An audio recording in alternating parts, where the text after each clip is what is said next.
క్రైస్తవ మతంలోకి మారిన ఎస్సీ ఎస్టీలు తమ రిజర్వేషన్లను పోగొట్టుకుంటారని రీసెంట్గా సుప్రీంకోర్టు జడ్జిమెంట్ ఇవ్వడం, దానిపై చాలా మంది ఆ కులాలకు చెందిన వాళ్ళు వ్యతిరేకంగా స్పందించడం ప్రజెంట్ మనం చూస్తున్నాం. అయితే ఇక్కడ నేను సుప్రీంకోర్టును కొన్ని ప్రశ్నలు అడగాలనుకుంటున్నాను. క్వశ్చన్ నెంబర్ 1, మీరిచ్చిన ఈ తీర్పు బలవంతపు మత మార్పిడి కిందికి రాదా?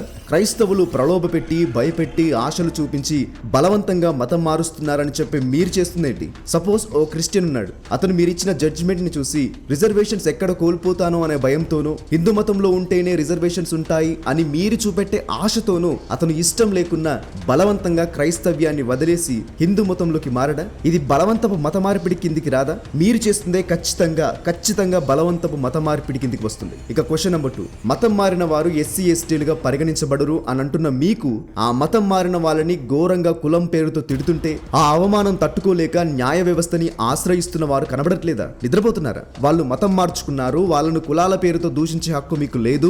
ఎవడైనా మతం మారిన వాళ్ళని కులం పేరుతో తిడితే కఠినంగా శిక్షలుంటాయని చట్టం ఎందుకు చేయట్లేదు మీరు? అంటే కులం పేరుతో రిజర్వేషన్స్ ఉండవు, కానీ అదే కులం పేరుతో తిట్టడానికి అనుమతి ఉందా? కులం పేరుతో తిట్టడానికి ఎవడు అనుమతిచ్చాడు? వాళ్ళకి మతం మారిన వాళ్లకు గౌరవంగా జీవించే హక్కు లేదా? మీరిచ్చిన తీర్పు రాజ్యాంగంలోని ఆర్టికల్ 25లో ఉన్న ఫ్రీడమ్ ఆఫ్ రిలీజియన్, మత స్వేచ్ఛను వ్యతిరేకించడమే అవుతుంది. క్రైస్తవ్యంలో కులాలు లేవు, అందుకే మీకు రిజర్వేషన్స్ వర్తించవు అంటున్నారు. కానీ క్రైస్తవ్యంలో ఉండి తాము క్రైస్తవులము అని చెప్పుకుంటూనే తోటి క్రైస్తవుడిని సమానంగా చూడకుండా దూరం పెట్టేవాళ్ళు, కులం పేరుతో హేళన చేసే మూర్ఖులు ఎంతో మంది క్రైస్తవ్యంలోనే ఉన్నారు. మరి వారిపై మీరే యాక్షన్ తీసుకుంటారు. మతం మారిన వారికి రిజర్వేషన్స్ ఉండవు అన్న మీరే వారిని కులం పేరుతో తిట్టే ప్రతి ఒక్కడికి కఠినంగా శిక్షలు పడేలా ఓ చట్టాన్ని తీసుకురండి.